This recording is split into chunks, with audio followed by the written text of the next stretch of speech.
नमस्कार, आपके साथ मैं रोहित कुमार, आप हैं न्यूज फॉर नेशन पर। बिहार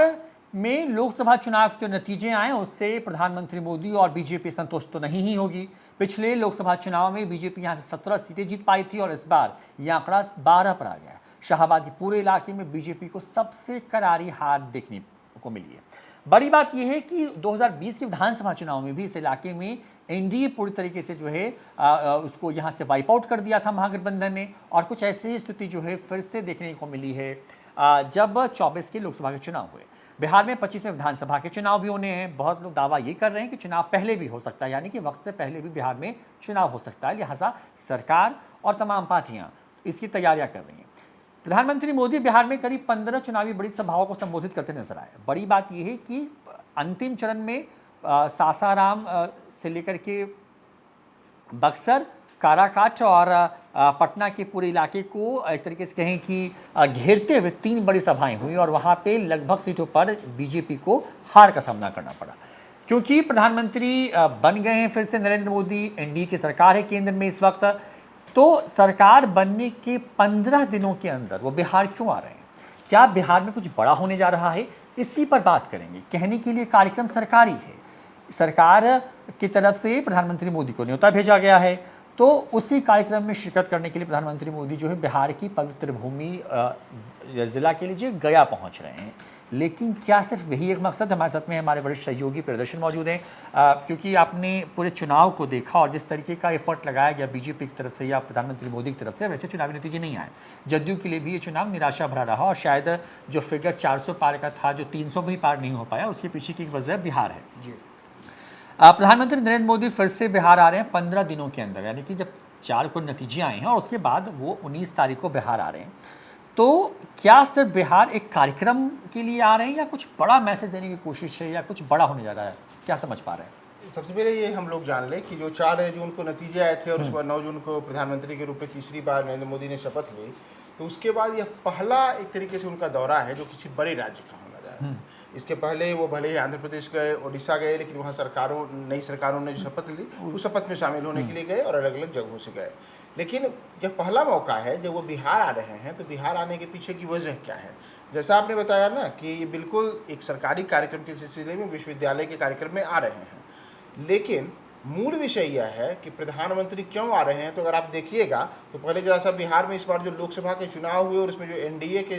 पक्ष में नतीजे आए हैं उन पर गौर करेंगे तो वर्ष 2019 में 40 लोकसभा सीटों में से 39 लोकसभा की सीटों पर एनडीए को सफलता मिली थी बिहार में, लेकिन इस बार आंकड़ा घटकर 30 रह गया। स्थिति है कि 12 सीटों पर भारतीय जनता पार्टी, 12 सीटों पर जदयू, 5 सीटों पर एलजेपी और 1 सीट पर हिंदुस्तानी अवाम मोर्चा के प्रत्याशी सफल। और सबसे बड़ी बात है कि प्रधानमंत्री ने लगातार पूरे चुनाव के दौरान काफ़ी मेहनत की। वे 15 चुनावी जनसभाओं को संबोधित किए। पटना में यह पहला मौका रहा जब प्रधानमंत्री के रूप में किसी ने रोड शो किया, लेकिन तमाम कोशिशों के बाद भी भले ही 30 सीटों पे जीत हो गई हो भाजपा की, लेकिन आप स्थिति गौर करें, तमाम अगर 30 सीटों के अगर आप देखें कि वोट शेयर कितना आया है भाजपा का, तो तमाम जगहों पर वोट शेयर घट गए हैं। जीत भले ही 30 प्रत्याशी गए हैं, लेकिन एक भी ऐसा प्रत्याशी नहीं है जिसके जीत का आंकड़ा वर्ष 2019 से ज़्यादा का रहा है।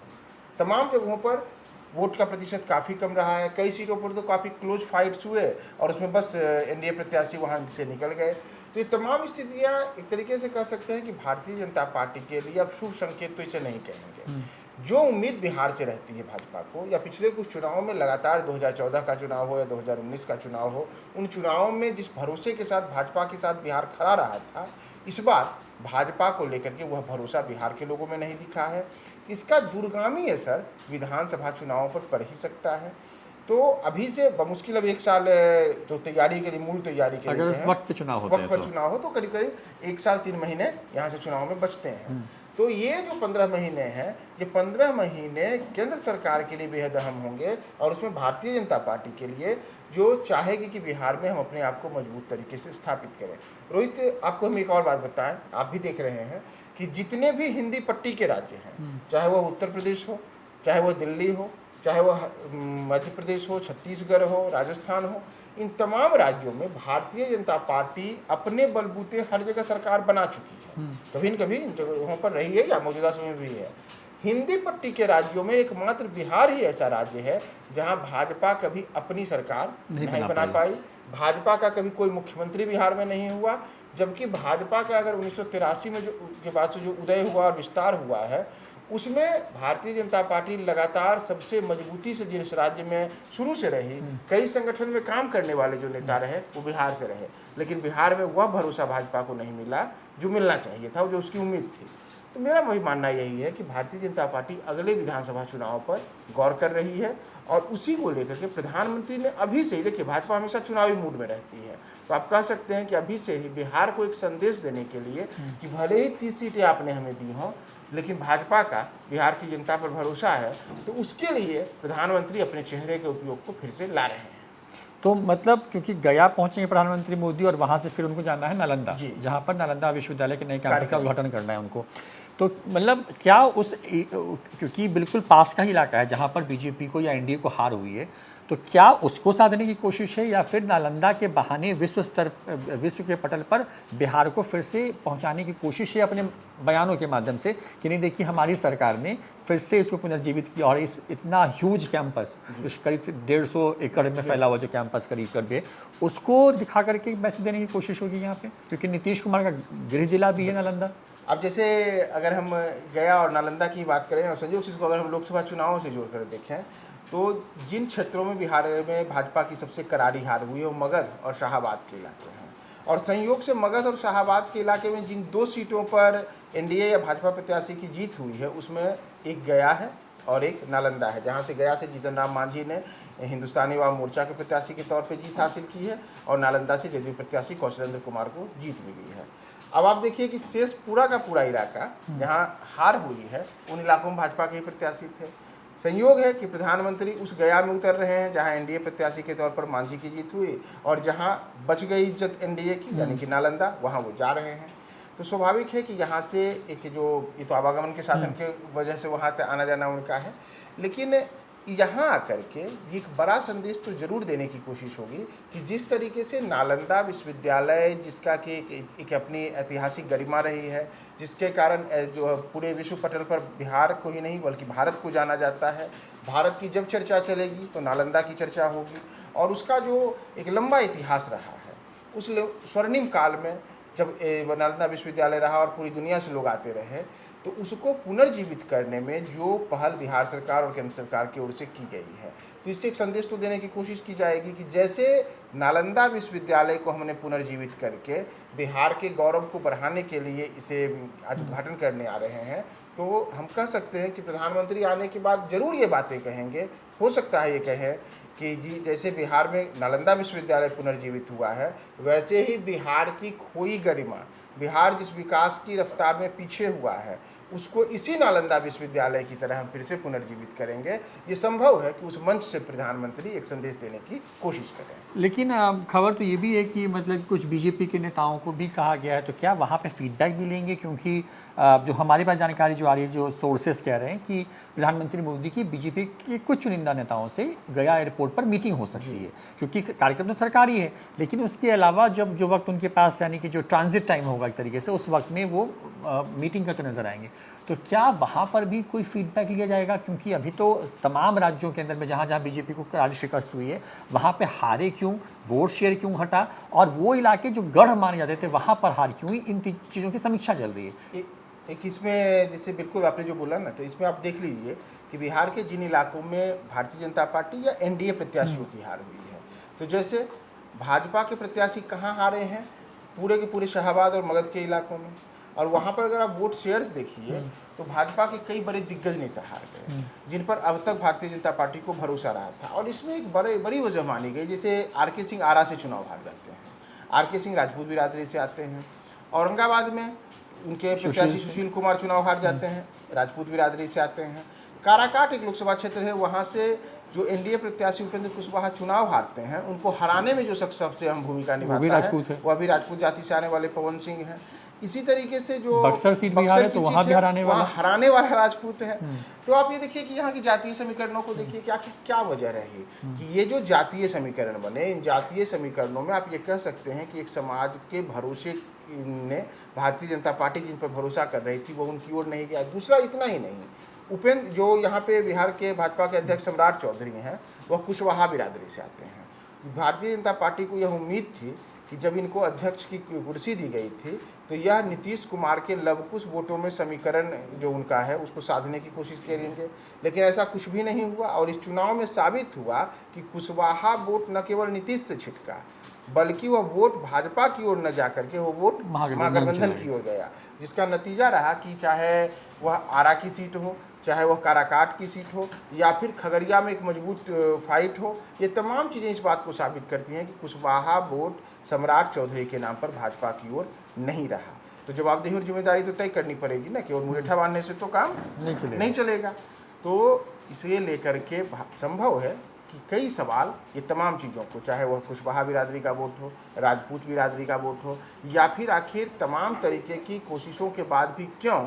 चाहे वो किशनगंज की सीट हो, पूर्णिया की सीट हो, या फिर कटिहार की सीट हो, इन सीटों पर वहाँ एनडीए प्रत्याशी की हार हुई। तो इसे लेकर के भी कई सवाल। और इतना ही नहीं, भारतीय जनता पार्टी या एनडीए अलग अलग दावे जितने कर ले, लेकिन उनके दावों के बाद भी, जैसा हमने शुरू में ही आपको बताया, कि एक भी ऐसी लोकसभा की सीट नहीं रही जहां भाजपा प्रत्याशी या एनडीए प्रत्याशी 2019 के मुकाबले इस पर ज़्यादा वोटों से हारे हों। तो वजह क्या है, क्या ज़मीनी कमी रह गई है, जिस ज़मीनी कमी के कारण ये लोग सफल नहीं हो पा रहे हैं, वोटर्स इनकी ओर नहीं जा रहे हैं। तो संभव है कि इन चीज़ों को लेकर के एक बड़ा सवाल प्रधानमंत्री भाजपा के बिहार के नेताओं के सामने रखें कि आखिर आप लोग कर क्या रहे हैं, क्या कौन सी जगह पर आपकी कमी हो रही है, जिसका नतीजा चुनाव में हमें मिल रहा है। इसी से जुड़ा एक अंतिम सवाल है, क्योंकि 9 तारीख को प्रधानमंत्री मोदी ने शपथ ली अपनी कैबिनेट के साथ में, और उसके बाद 10 तारीख को सबके विभागों का बंटवारा हुआ, और बिहार को लेकर के ये कहा जा रहा है कि अच्छे विभाग नहीं मिले। तेजस्वी यादव जैसे बड़े नेता इस बात को कह रहे हैं कि झुंझुना दे दिया गया बिहार को, क्योंकि ललन सिंह जैसे बड़े दिग्गज जो हैं उनको पंचायती राज और पशुपालन मत्स्य विभाग जैसे डिपार्टमेंट्स दिए गए। तो क्या ये जो एक नैरेटिव सेट करने की कोशिश हो रही है एनडीए को लेकर के विपक्ष की तरफ से कि बिहार को फिर से धोखा मिला है, क्या प्रधानमंत्री मोदी ने बाई चॉइस पहले बिहार को चुना है? बिल्कुल ऐसे कार्यक्रम पहले से तय रहा होगा संभव, तो उन्होंने हामी इसलिए भी भरी है कि वो जो मैसेज जा रहा है, मतलब बिहार से लेकर के बाकी राज्यों में, उस मैसेज पर भी ब्रेक लगे, क्योंकि नीतीश कुमार ने अब तक कोई भी इंटरव्यू या बयान नहीं दिया है सरकार बनने के बाद से।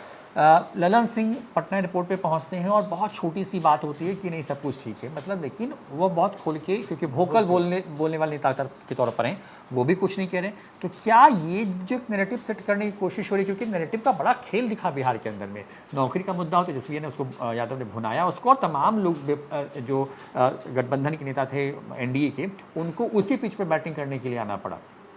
तो क्या एक फिर से वो माहौल ना बन जाए, चाहे वो संविधान बदलने वाली गलती बातें हो उत्तर प्रदेश के अंदर से, या फिर बिहार में जो तेजस्वी यादव लगातार के चीज़ों को कह रहे थे, तो क्या इस कार्यक्रम के सहारे नीतीश और मोदी जब एक मंच पर होंगे तो क्या इस नैरेटिव को भी बंद करने की कोशिश होगी? बिल्कुल होगी, बिल्कुल होगी, क्योंकि मैंने जैसे आपको बताया ना कि ये बिल्कुल से तमाम भाजपा के जिन नेताओं से भी हमारी बात हुई है, एनडीए के जो अन्य घटक दल के नेता हैं, उन सबका यह कहना है कि लोकसभा चुनाव में जिस प्रदर्शन की आशा एनडीए को बिहार से थी, वह अपेक्षा पूरी नहीं हुई है। न केवल भले ही 30 सीटें जीत गए हों, लेकिन जीत हार का जो आंकड़ा रहा है, वो आंकड़ा भी काफ़ी हैरान करने वाला है, और वो भविष्य के लिए कहीं तो डराने वाला है। तो संभव है कि जो मंत्रिमंडल में अब जगह दी गई है लोगों को, तो उसमें कई मंत्रियों के मुद्दे लेकर के ये बातें चल रही थी कि बिहार में रेल विभाग आ सकता है, लेकिन ऐसा कुछ भी नहीं हुआ। और विशेष करके जो जदयू कोटे के मंत्री बने हैं, उनके अगर आप मंत्रालय देखेंगे तो वो मंत्रालय जिस अपेक्षा के हिसाब से माने जा रहे थे, ऐसा कुछ भी नहीं हुआ। हालांकि मेरा अगर व्यक्तिगत आप कहें तो मेरा मानना है कि मंत्रालय काफ़ी बेहतरीन होता है। जैसे अगर एमएसएमई मंत्रालय जीतन राम मांझी को मिला है, तो देश भर में जो नौकरियां होती हैं, वो सर्वाधिक नौकरी जिस सेक्टर में मानी जाती है, वो अगर कृषि के बाद अगर हम बात करें तो उद्योग जगत में एमएसएमई में ही आता है। तो इसलिए ये तो अब मंत्री के ऊपर निर्भर करता है ना कि कितना काम ला पाते हैं। इसी तरीके से अगर हम जो ललन सिंह हैं, उनके लिए जो मंत्रालय मिला हुआ है, तो बिहार जैसे राज्य में जहाँ कृषि और पशुपालन यहाँ की आजीविका का और यहाँ के राजस्व में रीढ़ है, तो उस विभाग के द्वारा बिहार में सर्वांगीण विकास की नई लकीर खींची जा सकती है। अब यह तो अपने आप को दिखाने की कोशिश कि हम क्या कर सकते हैं। अगर हम बात करें फूड प्रोसेसिंग मंत्रालय मिला है चिराग पासवान को, तो मौजूदा समय में बिहार जैसे राज्य से अगर आप देखें तो मानसी बिहार में एक जगह है, और मानसी यार्ड से हर दिन 1-2 रैक पूरा जो रेलवे का 50-60 डब्बे का जो होता है बैगन, उसमें लोड होकर के मक्का जाता है महाराष्ट्र और गुजरात के कारखानों में और उससे कॉर्नफ्लेक्स और चिप्स बन करके आता है। तो क्या बिहार में फूड प्रोसेसिंग की यूनिट्स नहीं लगने चाहिए?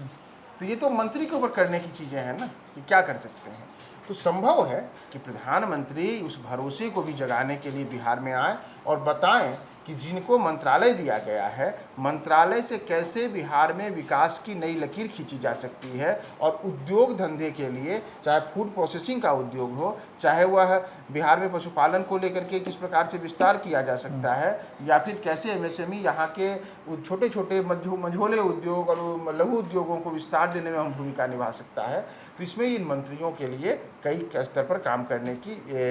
अवसर हैं। करते कितना है, भुनाते कितना है बिहार के लिए, यह इनके अपने कौशल पर निर्भर करेगा और केंद्र सरकार बिहार को कितना मदद करने के लिए तैयार रहती है। तो इन तमाम चीज़ों को लेकर के प्रधानमंत्री संभव है, जैसा आप बातें के जो बता रहे हैं कि ऐसा हो सकता है, तो हो सकता है वो इन चीज़ों को लेकर के एक भरोसा दें कि आप बेउम्मीद ना होइए हमसे उम्मीद रखें, हम हर स्तर पर बिहार के लिए मददगार बने रहें। तो देखिए यही कुछ होने जा रहा है बिहार के अंदर में। और बड़ी बात यह है कि प्रधानमंत्री मोदी पहले किसी बड़े राज्य में जहां किसी कार्यक्रम के लिए आ रहे हैं वो बिहार है, वही बिहार जहां से एनडीए को इस पर बहुत कुछ और खास करके बीजेपी को नहीं हासिल हुआ, 5 सीटों का नुकसान हुआ है, अपने गढ़ में बीजेपी हार गई। और प्रधानमंत्री मोदी जब आ रहे हैं तो नीतीश कुमार भी साथ में होंगे। तो जब 2 बड़े दिग्गज एक साथ होंगे तो कुछ बड़ी घोषणाएं भी हो सकती हैं बिहार को लेकर के, या फिर बिहार की मौजूदा राजनीति को लेकर के जो है मंथन हो सकता है कि कैसे आने वाले वक्त में जब विधानसभा के चुनाव होने वाले हैं उन चुनावों को लेकर के अभी से कमर को कस के रखें। इन तमाम चीज़ों पर नजर बनी रही। देखते रहिए न्यूज़4नेशन। नमस्कार।